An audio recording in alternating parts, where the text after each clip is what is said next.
Muy buenas acuaconfidentes, hoy os traigo otro capítulo más y en este caso vamos a hablar de un gobio específico para acuario nano marino. Cuando hablo de nano hablo de unos 100 litros.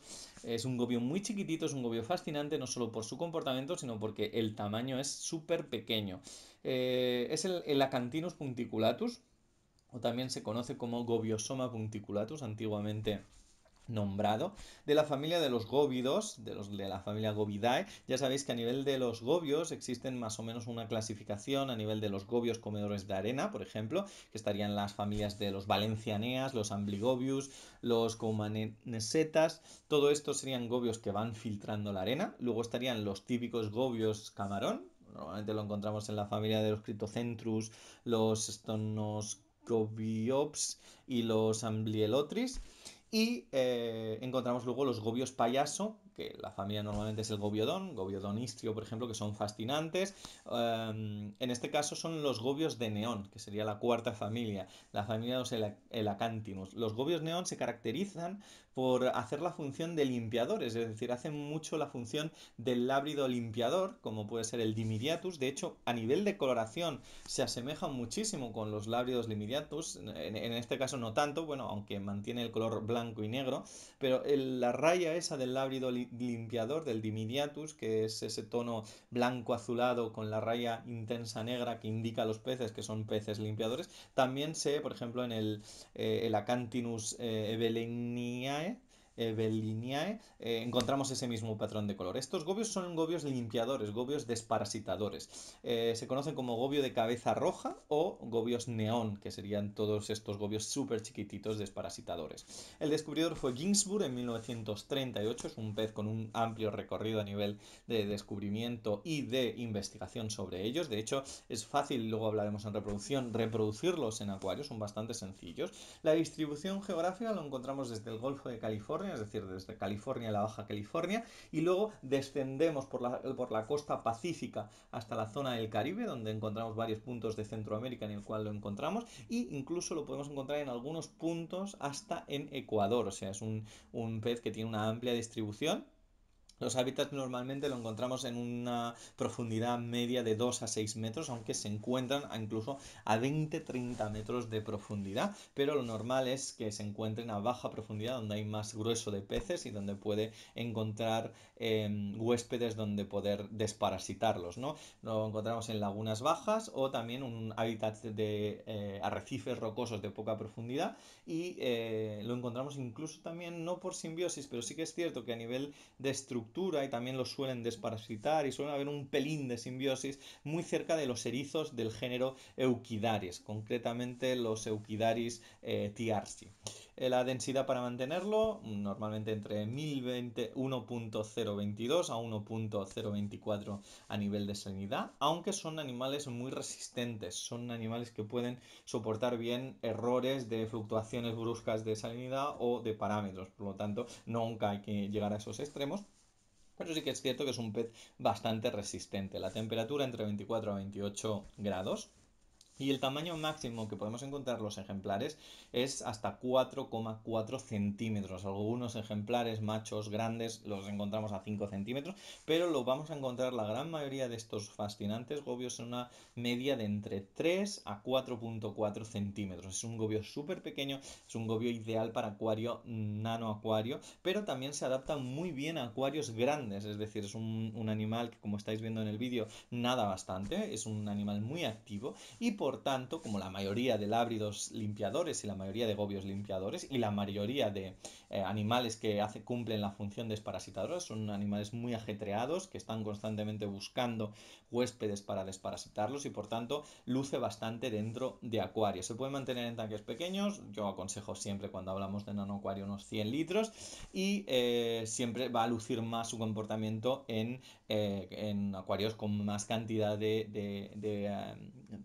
espacio y con más cantidad de peces. Este animal hay que ponerle un buen sistema de arrecife, con rocas, con huecos. Ya habéis visto dentro del vídeo cómo se suele meter en algunos huecos, y suelen incluso meter en algunas esponjas internamente. O sea, son animales que agradecen los corales pétreos, que agradecen muchísimo las macroalgas donde poder juntarse y esconderse, los huecos, las cavidades, todo esto les fascinan. Es donde se sienten más cómodos, donde se sienten más seguros y donde hacen incluso los comportamientos reproductivos más característicos. Los parámetros tampoco son muy exigentes, pero digamos que de KH entre 8 a 12 y de pH entre 8.1 a 8.4 de pH. La alimentación son peces carnívoros, parasitarios, por lo tanto hay que darle lo ideal sería poderle ofrecer peces infestados de parásitos en los cuales pudieran realizar la función, pero como eso es difícil, porque muchas veces intentamos mantener los acuarios lo máximo sano posible, lo ideal es alimentarlo con alimento seco o congelado, siendo este el segundo, es decir, el alimento congelado, el más recomendable.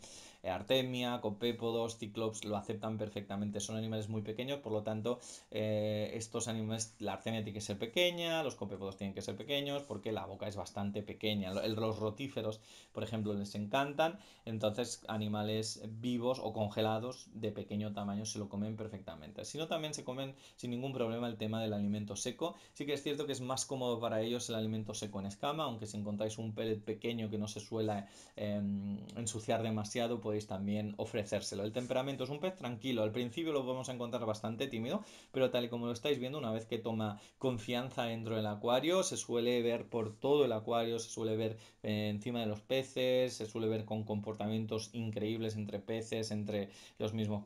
Sí que es cierto que no aconsejo demasiado juntarlo con los mismos congéneres, porque si el acuario es nano, es pequeño, realmente ahí se producen algunos problemas de incompatibilidad o algunas luchas territoriales, etcétera. Por lo tanto, si lo mantenemos con otros de su misma especie, tienen que ser o en parejas o tienen que ser en un acuario mucho más grande donde los dos gobios puedan tener cada uno su espacio, y si alguno se encapricha con el otro y de pelear o de buscar pelea, el otro se puede esconder rápidamente. Entonces, en acuarios grandes podemos tener dos o tres, pero en acuarios nano lo más aconsejable es tener o una parejita o un pez solo. Como hemos dicho, son gobios limpiadores, por lo tanto vamos a tener cierta que va a estar molestando a algunos peces. No suele ser extremadamente esa molestia, como puede ser a veces los dimidiatus, que suelen estresar bastante a los peces, porque este es mucho más pequeño, son 3 centímetros, pero sí que es cierto que eso hay que tenerlo en cuenta. Lo vamos a encontrar básicamente en la zona de las rocas, en cavidades, en el suelo incluso,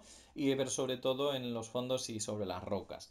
La longevidad son gobios, viven unos 6, 7, 8 años, y la experiencia para mantenerlos, estos concretamente de los gobios neones, son fáciles de mantener, no hay ningún problema en el mantenimiento de estas especies. No existe dimorfismo sexual, aunque sí que es cierto que tienen cierta predisposición, si a veces los tienen en las tiendas, a juntarse en parejas. Por lo tanto, siempre que veamos una pareja, dos gobios de esta especie que están en la misma zona, significa que son una pareja reproductiva y que por tanto es macho y hembra. De normal no suelen estar los dos juntos. Por lo tanto, no existe dimorfismo, pero sí que es cierto, hay cierta facilidad en encontrar la pareja. Son muy fáciles de reproducir, incluso muchas veces con tubos de PVC, con aireación suelen poner ahí fácilmente los huevos. Ha sido uno de los primeros peces que fueron criados en cautividad a nivel comercial, que no a nivel de Pacífico Oriental fueron uno de los primeros peces que se criaron en cautividad. Y la verdad que es bastante increíble también ver los colores que pueden llegar a intensificar. El estatus actualmente es preocupación menor, no hay problema de extinción ni nada de ello en ellos. Y el precio en el cual lo solemos encontrar suelen estar entre los 20 a los 35 euros. Además son unos peces bastante a nivel de compra, son bastante económicos. La verdad es un gobio que a mí me encanta, es muy especial. Es raro también ver peces que no son lábridos desparasitadores que sean desparasitadores. Es un pez hermosísimo y que yo recomiendo siempre para acuario nano, porque se disfrutan un montón. Dicho todo esto, espero que os haya gustado este vídeo. Os deseo, como siempre digo, lo mejor y nos vemos en el próximo vídeo.